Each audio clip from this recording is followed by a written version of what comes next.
दोस्तों सब्सक्राइब करें मेरे इस चैनल को ऐसे ही हॉन्टेड स्टोरीज़ के लिए। हेलो दोस्तों, मेरा नाम मोंटी है और आज मैं बात करने वाला हूँ इस दुनिया की सबसे पॉपुलर और हॉन्टेड डॉल एनाबेला के बारे में। दोस्तों, जहाँ तक मुझे लगता है ये डॉल के बारे में आप सभी ने ज़रूर एक ना एक बार ज़रूर सुना होगा अपने लाइफ में, या तो एनाबेला के नाम से या फिर श्रापित गुड़िया के नाम से। दोस्तों, ये एनाबेला की स्टोरी बिल्कुल रियल है। ये कहानी शुरू होती है 1970 में। एक डोना नाम की लड़की थी जिसको डॉल बहुत पसंद था। डोना नर्स की पढ़ाई करती थी।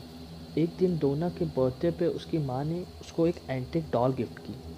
वो डॉल डोना को बहुत पसंद आया। डोना अपने फ्रेंड एनजी के साथ एक अपार्टमेंट में रहती थी। डोना हर रोज़ कॉलेज के बाद उस डॉल के साथ बहुत प्यार से खेलती थी, बहुत सारी बातें करती थी और अपने साथ अपने बेड पे सुला लेती थी।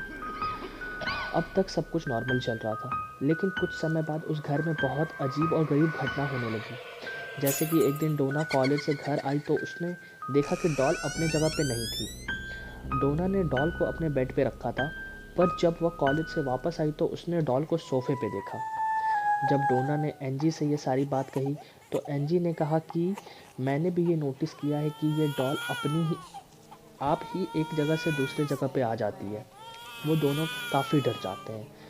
उसके बाद से वो लोग डॉल की हर मूवमेंट पर नज़र रखने लगते हैं। जब भी वो लोग अपने कॉलेज से घर आते थे, वो डॉल अपनी जगह पे ना होकर दूसरी जगह पे होती थी। धीरे धीरे ये चीज़ें बढ़ती गई और कुछ दिनों बाद ये घटनाएं और भी डरावनी होने लगी। एक दिन डोना डॉल को एक चेयर पर रख के अपने रूम में सोने आ गई। देर रात उसे कुछ खिटपिट से सुनाई देती है जिस वजह से उसकी नींद खुल जाती है और उसने हल्की सी आँख खोली तो उसे ऐसा लगा कि वो डॉल ने अपनी गर्दन घुमाई। डोना उसकी घूरती हुई आंखों को देखकर बहुत ज़्यादा डर गई। वो तुरंत उठकर उस डॉल को सोफे पर रख के फिर से सोने आ गई। इसके बाद डोना काफ़ी डर गई थी। कुछ और दिन बीत गए, लेकिन उस घर में ऐसी डरावनी घटनाएं होना कम नहीं हुई। एक दिन जब शाम में डोना और एंजी घर लौटे तो उसने देखा कि अपार्टमेंट के कॉरिडोर पे बहुत सारे पेपर्स पड़े थे जिस पे किसी बच्चे के हैंडराइटिंग में लिखा था हेल्प, और कॉरिडोर के कोने पे डोना की डॉल थी। वो दोनों पेपर पढ़ के काफ़ी घबरा गए। डोना जब उस डॉल के पास गई तो उसकी आंखें फटी की फटी रह गई। उसने देखा कि उस डॉल के मुंह पे खून लगा था और उसके बाल खून से लथपथ थे। इस घटना के बाद तुरंत ही उन लोगों ने एक चर्च के प्रीस्ट को बुलाया जिसने बताया कि डॉल के अंदर एक आत्मा है। जब उस प्रीस्ट ने आत्मा से बात की तो आत्मा ने बताया कि वो 6 साल की एक लड़की है और उसका नाम एनाबेला है, जिसकी मौत डोना और एनजी के अपार्टमेंट के नीचे एक रोड एक्सीडेंट में हुई थी। एनाबेला ने यह बात बताया कि वो डोना और एनजी के साथ सेफ फील करती है और वो उसके साथ ही रहना चाहती है। की कहानी सुनकर दोनों को दुख हुआ और उन दोनों ने ये डिसाइड किया कि वो डॉल को अपने साथ रखेगी। दोनों को लगा कि ये 7 साल की बच्ची किसी को क्या चोट पहुंचाएगी, पर दोनों को ये नहीं पता था कि जल्दी ही उसकी भी ये बात गलत साबित होने वाली है। एनजी का एक बॉयफ्रेंड था ल्यूक, जो कभी कभी उसके अपार्टमेंट में आता था। जब एनजी ने उसे एनाबेला के बारे में बताया तो ल्यूक बहुत घबरा गया। उसने कहा कि उसे वो डॉल शुरू से ही अजीब लगती थी और डोना और एनजी को उस डॉल को अपने साथ नहीं रखना चाहिए, पर वो दोनों नहीं माने। एक रात जब सोते हुए ल्यू की आँख खुली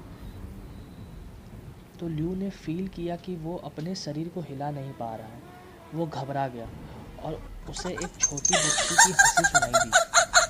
उसने जब अपने चेहरे पर नीचे देखा तो उसे एनाबेला दिखाई दी, जो उसे देखते ही उसके छाती पर आकर बैठ गई और उसका गला घोंटना शुरू कर दिया। वो इतना डर गया कि वो बेहोश हो गया। फिर जब उसे होश आया तो उसने देखा कि एनाबेला तो अपने रूम में ही है। फिर ल्यू समझ नहीं पाया कि उस रात को जो उसके साथ हुआ वो एक भयानक सपना था या फिर उसके साथ सच में ऐसा घटना हुआ। ल्यू काफ़ी डर गया था। ल्यू और एनजी उस दिन अपार्टमेंट में अकेले थे। अचानक से उन्होंने डोना के कमरे से एक चीज़ गिरने की बहुत ज़ोर से आवाज़ आई। उन्हें लगा कि शायद उस अपार्टमेंट में कोई चोर घुस आया है। फिर वो डोना के रूम में गया, लेकिन वो रूम तो एकदम खाली था। वहाँ बस एक एनाबेला डॉल थी जो फर्श पर पड़ी थी। ल्यू को एक छोटी लड़की की हंसी सुनाई दी, जो वही हंसी थी जो शायद कल रात उसने सपने में देखा था। ल्यू को लगा उसके पीछे कोई है, पर जब वह पीछे मुड़ा तो वहाँ पर कोई नहीं था। अचानक से ल्यू के सीने में एक तेज़ दर्द शुरू हुआ और जब उसने अपने छाती को छुआ तो वहाँ से खून बह रहा था। उतने में एंजी वहाँ आ गई और उसने देखा कि ल्यू के बॉडी पे किसी के नाखून से नोचने के निशान थे। इस हादसे के बाद डोना और एंजी को लगा कि चीज़ें बहुत बिगड़ रही है और इसलिए उन्होंने दुनिया के सबसे मशहूर पैरानॉर्मल इन्वेस्टिगेटर लॉरेन और एडवॉरन की मदद ली। इन्वेस्टिगेशन के दौरान उन्हें पता चला कि उस डॉल के अंदर कोई 7 साल की बच्ची नहीं, बल्कि एक शैतान है जो बच्ची होने का नाटक कर रहा था। उसका मकसद प्यार पाना नहीं, बल्कि डोना के शरीर पर कब्जा करना था। वॉरेन ने उस घर का एग्जॉर्सिज्म किया और डोना और एंजी से वो डॉल लेकर चली गई।